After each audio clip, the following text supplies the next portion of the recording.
Maybe I'll come at this from the perspective of a language learner and the sort of erstwhile journey along the way. But I was raised as a Navy brat, and we moved every 2 or 3 years, and one of those moves took us to Japan. So we lived there for 3 years when I was 10, 11, 12. And I picked up some Japanese, experienced, we could have a lot of freedom as children. There were 6 of us in my family. We were able to move around. We lived in Yokohama in open base housing, and we moved around on the Japanese economy and just had a blast, and it was totally safe. And if we got lost, somebody would literally bring us home. And we learned enough Japanese to, find bathrooms and get food and to communicate basic things and to shop and anyway, and to get directions home. And so we basically had a first family language learning experience. And then, we moved back to California, where I did the rest of my schooling. I was a really poor Spanish language student in high school. And I graduated in the, below the middle of my class in a California public high school. And so it was not very prestigious, and nobody talked to me about going to college, right? I'll now give you the speech that was given to my entire civics class about going to college. In walks the counselor. He says, "Ladies and gentlemen, I have good news. You've each received a $200 scholarship to go to the local community college." That was my high school counseling about going to college. Nobody really expected that was happening. Basically, I graduated below the middle of my class in high school, and I was voted the one to give there was a real valedictorian and there was the phony elected valedictorian, and that was me. And so I hammed it up for a few minutes at the graduation ceremony, but I don't think I turned in a single homework assignment in high school. I was just an awful student. But after a couple of gigs at some restaurants and deciding that wasn't how I wanted to spend my life, I put in my mission papers and was sent to Chile to do a mission for my church. And while I was there, I learned something about myself. I learned lots of things, but I learned something about myself that was contrary to what I believed about my high school self, and that was that I really love to learn. I'm even good at it. I hadn't believed I was good at school since like 8th grade. And basically the experience in Chile, the exposure to the people, the food, and the religious study that I did, I learned how to, I figured out that I was really good with language. I was better than most at the Spanish from the other expat missionaries, and I was able to manage the grammar, and I felt like I was really blessed with a gift that I didn't know that I had before. And so it was during that time that I decided, there was another feature of this, and I had a girlfriend at home. And I had baptized her, a member of our church, before I left on my mission. And I hoped that she was still in the game when I got home. And so she was headed off. She was at Stanislaus State in California, Cal State Stanislaus, and she was going to be transferring to BYU. I didn't have a college credit, and I didn't have a GPA to get me into anything better than the local community college. But I did have a $200 scholarship there. And so I committed while I was on my mission to coming home and going to school. And that largely took the form of chasing my future wife to BYU. But I got here. I learned about the great language programs at BYU. I didn't know so much about BYU except the football program, and that the girl I was in love with was coming here. So I got myself, I took a quick semester in the local community college, 21 semester hours, and transferred out here to BYU. That was the minimum required to transfer. And then I started to explore the amazing offerings here on the language front. I tested out of a bunch of Spanish, took some additional Spanish classes, explored. I went through the traditional trouble of trying to figure out what major I should major in, and I had come to settle on maybe a Latin American studies type of thing with Spanish, or I don't know, school started in late August, and by October I had joined the National Guard because I found out that they had an interest in hiring linguists. And there's a local unit here in Utah that at that time and still today has a really fantastic collection of language speakers. And they were willing to send me off to Monterey for the better part of 2 years to learn Arabic. They offered Chinese and Arabic, and I thought, whose food do I like better? It was something that I learned in Japan and in Chile, that when choosing where to go, you should follow not your nose, but the next closest orifice. And so we went. I went chasing after the Arabic food, and I did well again in the language, and I thought I was going to do Near Eastern studies in Arabic. But while I was out there, it also occurred to me that there must be tens of millions of cab drivers in the Middle East who speak both English and Arabic fluently, and that if all I did was learn a language, I would not be giving myself any sort of edge. So I did some soul searching and thought back to my youth and how terrible a child I was and how frequently I argued with my mom, and decided that I was meant to be a lawyer. So I went to law school after graduating in philosophy, and taking classes in Arabic, mostly readings classes. I did a class on tajweed, which is the recitation or incantation of the Quran, and then I went off and learned this Arabic language. I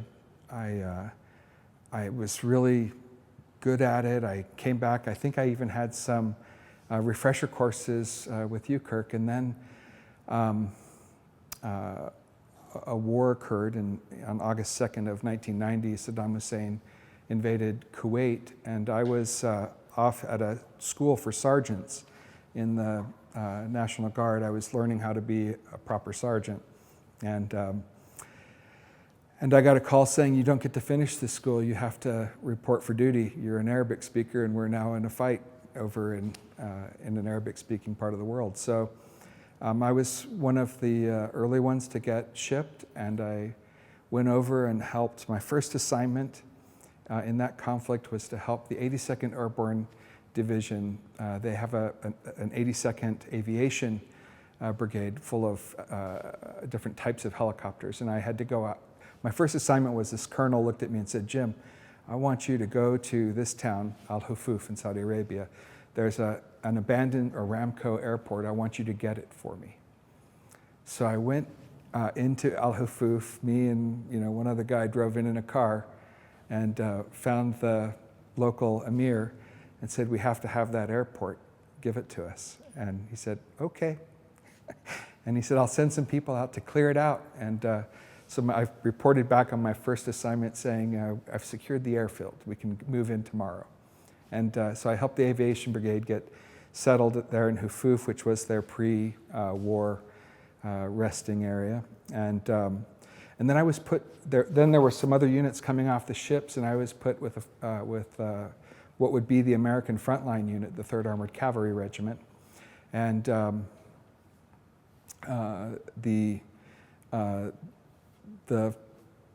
I was one Arabic speaker. I was the one Arabic speaker in a unit of what was then 7,000 people. Usually about 4,500 or so in an armored cavalry regiment, but there were all kinds of attachments and different small units that came to join up with them as they were getting ready to go to war. But I was the one language speaker, so I did everything that involved language. That meant that whether we were knocking down power poles in the middle of the desert with our tanks, or whether we were fouling up this or that private property, I got to go solve those things, and I also got to do the engagement with the Arab units that were just in front of us. And in those days we they were sometimes referred to as the international speed bump. That basically the real combat units that were the U.S. combat units would go rolling past them, in the case of conflict. That's not how it actually worked. And they actually were very good allies to us. But I got to go out and do a movement to contact mission with them, and I rode with the Saudi general who was taking his liwa, his brigade, across the battlefield. And then, anyway, I did the Desert Shield, Desert Storm experience and got back to BYU, graduated philosophy, was going through law school, and I suppose it was something that happened from being a Navy brat, but every 2 or 3 years I've got to have some sort of change of pace. And so I started looking around. I had 2 years of law school left, and I was looking at things to do in the summer, and I figured out who I was going to do my summer associateships with, but then I also found an application for the Fulbright Fellowship. So I wasn't, I did my own research to figure out if anybody had gotten a Fulbright for Saudi, and there had been a professor about 10, 11 years before me who had done a program over there, and he had started a program at Harvard, and it's become I think a doctoral program that they offer there in Islamic studies on the law side. So I think it's an SJD is how that's styled. But there wasn't much precedent of anyone getting Fulbrights there, and certainly not student Fulbrights. And but I thought I'd apply, and I had there were a number of things that just kind of fell together. One was that I found the program. I wasn't looking for it. It was in a file at the Career Services offices at the law school, and I was just kind of looking through there for ideas, and ran across the file, and I thought, I'm in the time frame to do this, and it's so easy. The application was super simple. And then I found out after I applied that an ally of mine on campus was the BYU chair of the selection committee, and so I got support on that selection committee, and it was a Middle Eastern, a person who was not in the Middle Eastern Studies program, but was interested in Middle Eastern Studies because he was teaching over on the religious side of things on campus, and he went to bat for me on that committee, and then it got pushed up. There's a sort of a school level committee and a regional committee, and it just sailed right through. I got approved really quickly, and I don't know what it was about the program that I proposed, but there were some things that happened on the Saudi end of it to make it happen. One was there had to be an institution in Saudi to take me, and there really wasn't an institution that did these types of programs. But the Saudi foreign ministry took an interest, and they went looking for a program. Our own embassy took an interest. The ambassador at the time was a former governor of Mississippi, a fellow by the name of Ray Mabus, and he went to bat for me. And the staff, there was then, at that time, there was a different component of the State Department. Now it's part of the State Department, and it's, I guess, in the Cultural Affairs section, but they were the ones who would manage the program locally if there was going to be a program. And they all got behind me, and they created a program for me. I ended up going to the King Faisal Foundation. They have a thing called the King Faisal Institute for Islamic Research and Studies, and that's where I went and spent the year writing on my topic and circulating amongst high government officials and officials in the Department of Interior, Ministry of Interior, and I got a lot of help. What I did for my Fulbright Fellowship was this Islamic law program where I was looking at Saudi law to see whether it would be possible to form any kind of cooperation with the Saudi criminal justice system to handle matters which have now become fairly routine. But I looked specifically at extradition and criminal cooperation, which meant that I looked at essentially the history of criminal procedure going back to the earliest days of Islamic jurisprudence, or fiqh, and then forward to the present time, and looking at the Saudi procedures. And in order to, I mean, these things all fit together as though I had some kind of master plan. In order to have the credibility to pull that off, I had to have all the other antecedent experiences that made it so that when, after working for literally months a typical academic project, you might spend a few months gathering data and the balance of the year digesting it. And this worked the other way around, where I spent most of the year building relationships that opened the door, that provided me the data, which then allowed me to say something that had never been said before about what was possible there. And that came as a result of the combination of my religious background, my previous studies of Arabic and of Islam, and even the combat experiences and what I could say about my previous experience in Saudi Arabia. But at that point in time, Saudi Arabia had just established their organization that is the opposite of our FBI. And the first director of that organization, after about 8 months of confidence building on my part with him and sitting with him every week, he reached in the drawer of his desk and pulled out the materials that I needed to complete my project and pushed them across the desk and said, "You deserve these." And I talked with my people, and they say your people are good people. What role do you think your previous relationships from your time in Saudi played in this? It's a strange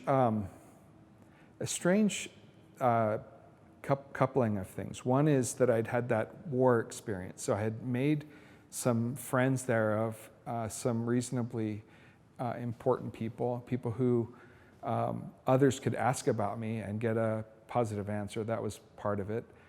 But also part of it was actually, having served in Saudi Arabia, having previous experience there was helpful. It turns out that already speaking Arabic was key to getting someone to take me.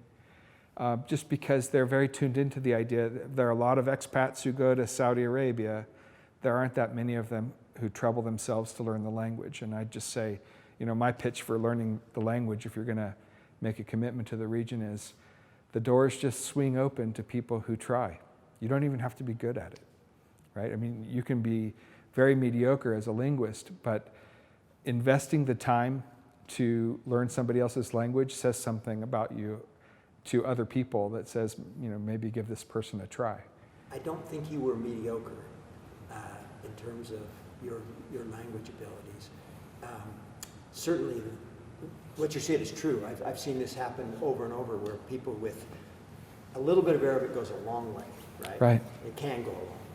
But really, really higher level skills put you in a whole new dimension as well. Sure. Could you speak to that? Yeah, I mean, maybe coming closer in time to where we are today, I spent a number of years advising a prominent member of the Saudi royal family on his global holdings. And I basically ran these businesses or oversaw the management teams. I was the chairman of an English football club that I helped this prince acquire. And I don't think I would have gotten that role without the language. The quality of respect that came so early in that relationship with my fellow employees, because I was able to actually add value and not just supervise them, but provide insight into what they were doing, maybe help them choose a different term. I mean, I think on 9 days out of 10, they were teaching me, no doubt about it. But what we're talking about here is just the way that troubling yourself to master a language opens doors for you. It's not a door you see, but it's the door of another person's confidence and their trust in you. You started out practicing law in Saudi Arabia. Right. So I started off with Jones Day, a big law firm out of Ohio. They were at that time about the largest law firm on earth, apart from the U.S. Department of Justice.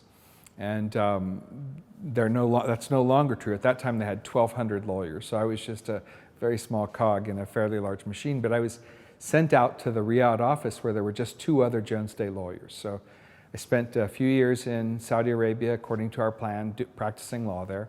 While I was there, something happened that became a feature in the landscape of my life. There was a nurse, an Australian nurse, who was killed by 2 of her colleagues at a hospital in the Eastern Province, and I ended up representing the Australian nurse's family, who, when offered the death penalty if this nurse's murderers were convicted, said, yeah, they should suffer whatever punishment the law imposes. And so I had a chance to help out there, to use my knowledge of Islamic law. And in the end, Islamic law doesn't treat murder like an entirely public prosecution. It leaves room in the public prosecution for the private rights of the victim's family. And this is a methodology for avoiding unending feuds amongst the tribes and families of what is essentially an island. They call it Al Jazeera Al Arabiya, and it really is like an island. And culturally, it's like an island. So when a fight gets started, it's hard for the fight to just stop. And when that fight results in somebody being killed, that killing can have reverberations over time. So the law allows the holders of the private right, the victim's family, to let the person off. Or they can demand qisas, which is an eye for an eye. And in the end, the family in Australia took the route of letting the nurses off after the courts had found them guilty of the crimes that they had committed. And they served short sentences in Saudi Arabia and were returned to the United Kingdom.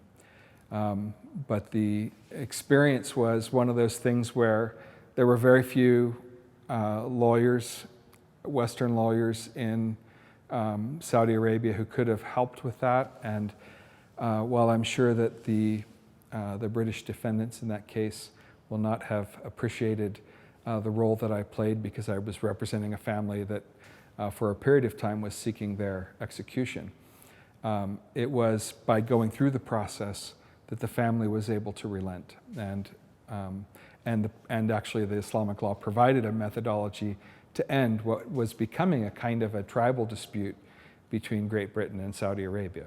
So, that something that was designed to solve or to diffuse tribal conflict actually worked to diffuse a potential international disturbance. So, anyway, that was an early experience and a strange one. From my law career has largely been about commerce, buy, sell, lease, license, everything from pizza franchises to on-orbit satellites to military communications equipment to Gulfstream aircraft. So I've done all kinds of different transactions, much less in the nature of mergers and acquisitions and more transactional international practice.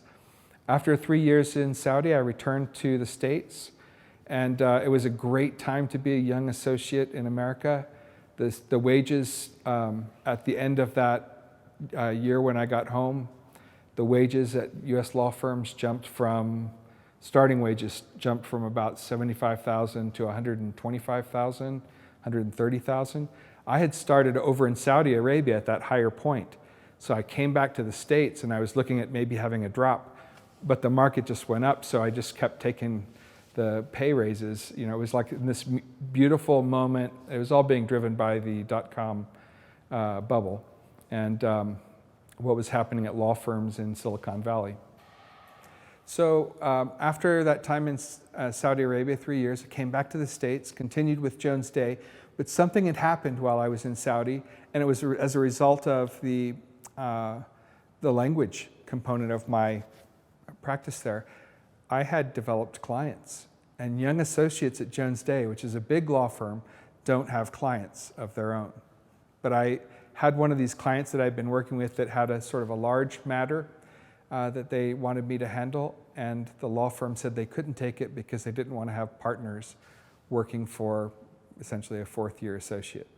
So I said, that's okay, you guys aren't my parents, you're my law firm, and I made an arrangement to make way, and it was into this great environment where salaries in the law profession had just taken a big jump up, and so I was going to be good no matter what happened. And I went over to a law firm that wanted me to bring a book of business, another big firm in DC called Wiley Ryan, and practiced there for a half dozen years. I did a lot of Middle East work there. Probably the most intensive period was just following 9/11. For the next year and a half, I had Saudi clients who basically had me doing all of their, not just their law-related business, but doing all of their business travel. The business travel that had to be done that they didn't want to do because Saudis weren't being treated they weren't being treated with a lot of trust when they traveled. They had me do it. So I did a lot of work for those clients during that time, and handled Middle East work and also a mixture of some immigration work for my pro bono activities. And then the law firm sort of hit the jackpot with a big settlement in the BlackBerry case. We represented in that case essentially the patent troll, the owner of the IP that BlackBerry was based on. That got proven out in court, and before the Supreme Court could put the final hammer down, a settlement was reached, and our law firm received a very nifty sum. And I took my piece and went off and started that business that I'd had in mind for these many years. And about $1 million later, I failed. It was my first brutal lesson in why I should have gone to business school, not law school. But I burnt off $1 million, and then I was thinking, well, what should I do now? And we were in the middle of a really terrible conflict in Iraq, where we had sort of blown it in dozens of ways. But at that time, the State Department decided that it needed somebody to come over and to try, from a lawyerly perspective, to talk the Iraqi government out of doing mass evictions. At the end of 2007 or so, a rift had opened in the middle of Baghdad where there was a great deal of violence. There had been a pullback of forces. Then in that rift, there was a lot of bedroom swapping where people, Shiites who had lived here moved there, Sunnis who had lived there moved somewhere else. And at this time, there were something like 2.1 million displaced persons within Iraq. And many of them were occupying other people's homes, government buildings, even their equivalent of Langley, that the head of their intelligence service was occupied by squatters who had been pushed out of their neighborhoods. And the government was considering doing mass eviction. So I spent about 18 months convincing the Council of Ministers to not take that path.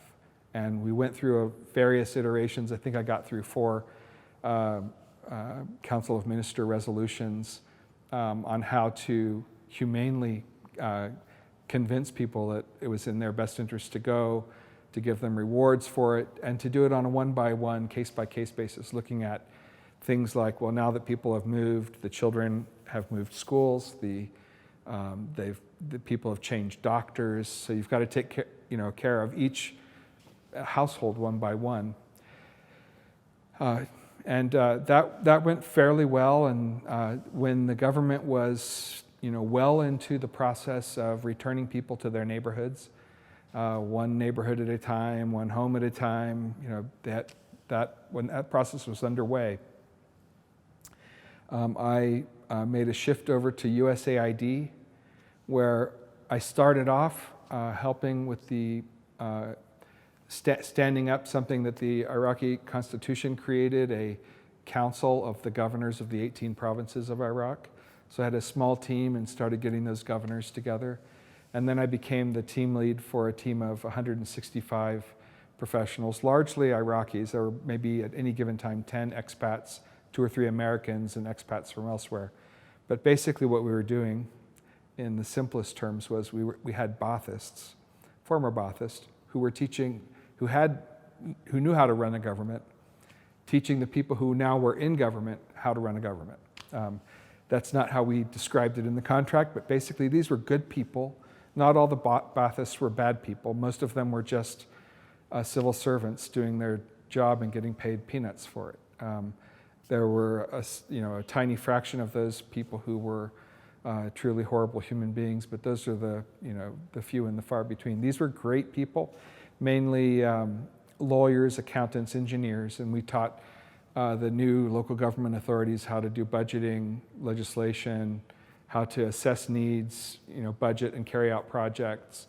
And I don't think, I wouldn't say, as a project we succeeded in meeting the project objectives, but I don't think overall as a country we succeeded in our effort to help the Iraqis. I think we made it probably worse and worse for many generations to come because of the nature of the constitutional arrangement that was devised. But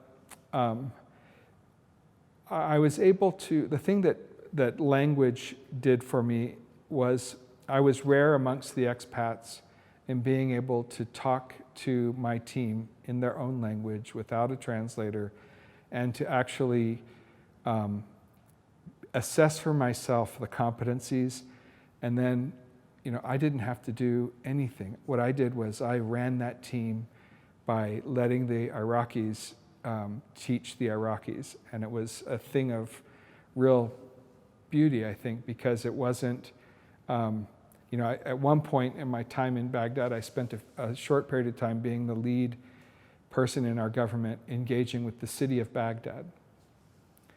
And that was hard to do because on that team there were people who had been hired by the State Department from places, in California and elsewhere, Santa Barbara or whatever, and what they thought was important in Baghdad was the environment. And it was true. Baghdad was an environmental, disaster, but the needs of Baghdad were not, the first order needs of Baghdad were not how do we impose environmental legislation. The first order needs were how do we house people? There's a housing shortage. How do we provide clean water and running sewage, and the sort of how do you make a city work? So that was a much harder task. But those my main 2 tasks there were working on the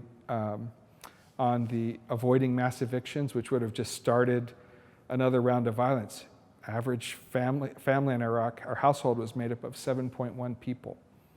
So if just one person gets displaced, 2.1 million displaced people, and fewer than 30 million people living there, that's going to make for a mess if you redisplace those internally displaced people.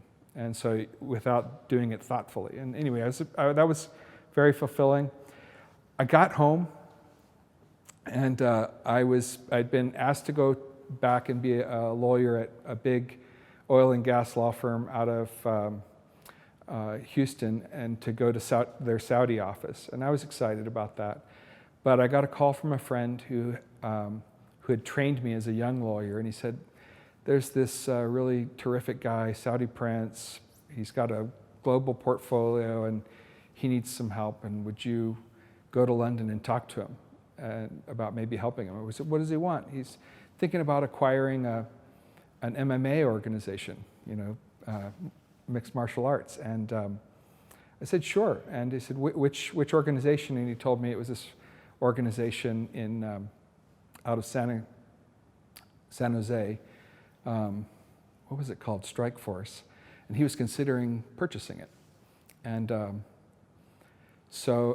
what he's looking for is an American who speaks Arabic, who kind of understands his culture, but somebody who's also competent to run an organization.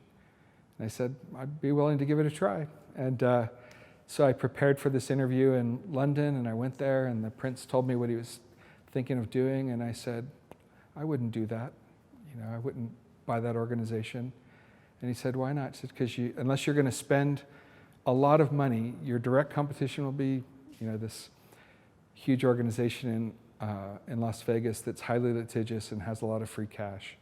You have to match the free cash. And basically all these things are promotions. They're fighting promotions. And a fighting promotion is just a Rolodex of fighters who are willing to fight for you. And if I'm this other organization, I don't even have to litigate against you. I just go lure away the best people you have in your Rolodex, and you don't have an organization anymore. And so I wouldn't buy the organization, not for any amount of money. And then I walked him through what I would do if I wanted to make a play in that world. And when I left that interview, I thought, hey, I just tucked myself out of what sounded like a lucrative position. And about 2 weeks later, when I was on the day before I was supposed to start back to practice, law practice, I got a call, or I got an email from the prince saying, hey, taking your advice, I'm not doing the deal, and will you come over and basically run my life, oversee all of my holdings? And so then I did that for a bunch of years, and that was great. And it was literally, Arabic was an indispensable part of that. Whether it was my communications with him, he speaks English, but he regularly has people in to, who don't speak English, who aren't comfortable doing business that way, or just want the comfort of doing it in Arabic. And so I was able to serve him for a number of years, and then that's wrapped up, and it's a good thing. While I was serving him, I would average like 18 hours a day, 7 days a week. In a couple of years running, I traveled over 3 million miles, more than 1.5 million each year, traveling all over the world, overseeing his affairs and handling his business. And it was challenging, but it played a big role, as did,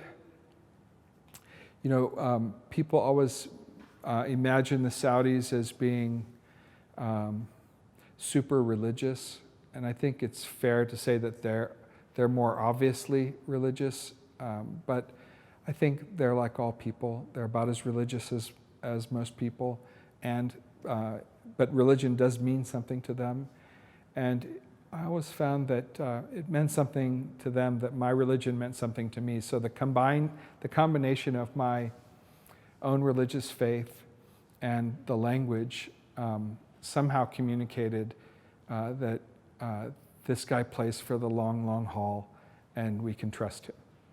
That he's going to make all the decisions thinking well past today's goals. And I think language acquisition is that sort of thing. So in order to learn a language, you have to take in everything. You have to learn, of course, the language, its grammar and vocabulary and whatnot, but you also have to learn the food, and you have to be able to tell the jokes, and you have to know the TV shows and the sports figures, and you've got to just enmesh yourself in it in a way that makes you one of these people. And there's a proverb in Arabic, and it basically says that if you live amongst a people for 40 days, you become one of them. And that's what it takes to become. You must become one of them. The downside is it takes a lot longer than 40 days. It's a lifelong commitment. And but when you show that commitment, it is picked up by people who are deciding, are you friend or foe? Are you someone I can trust or somebody I should doubt? Are you the guy who's going to be the kiss and tell friend who has an experience in, here amongst us, and then goes and writes a book that makes us look like a bunch of clowns? So how deep do we let this person into our circles? And that's, bothering to learn the language is a great way to get invited further and further in, and to be able to experience the real trust of being able to handle somebody else's affairs, and sometimes even deal with family matters. One of the things, this is a beautiful thing I think about Saudi culture in particular, but when you really value another person and you've got to say something to them that might offend them, you probably don't say it to them yourself. You get someone to go and say it to them, right? That way you can back off if you need to back off, because the relationship is more important than the thing that you're saying. And I played this role for the prince I served on so many occasions. And towards one of the ways that I knew, I never wanted to be the prince's buddy friend, because when I first started with him, he said he had a problem where sometimes people would work with him and then they'd become his buddies, and then the quality of their work would drop. But I knew that I had gotten on the inside with the prince when the prince started sending difficult messages to me through a third party, where he valued me enough to not, and he knew that I have enough fire in me that I might not like something he was going to say, and he would send somebody else to say it to me. And to me, to get to that level of trust, you have to have troubled yourself to become one of them. You have to be on the inside. And so anyway, I think language is one of the arts of having intimate relationships. You have to learn different languages to get access to different things. If you want to be a musician, you've got to learn the language of the type of music you're working on. In the same way, if you want to be in the relationships game, and that's what business and law are. It's about relationships. If you want to get on the inside of those things, it's not good enough to just be a competent lawyer. You have to bring something else, and language was part of that. I'd like to see if you had any last comments in terms of, if you were a young person, we talked about, professional skills. What would why don't you just start out with, if I were starting over again? I'd say I'd probably tell myself that the journey I was committing myself to was not necessarily one that had the clearest career path, that there was going to be some bruising along the way, because nobody knows, what to do with this type of player. And sometimes when you're the most versatile guy on the team, you don't get to show versatility until you're able to do the routine tasks, right? So in a law firm, partners get to show versatility, associates get to pound it out every day, right? So I'd tell myself to be patient with the process of getting the freedom to do the kinds of things that I've done and to have the scope that I've enjoyed, and to not worry about being the odd duck.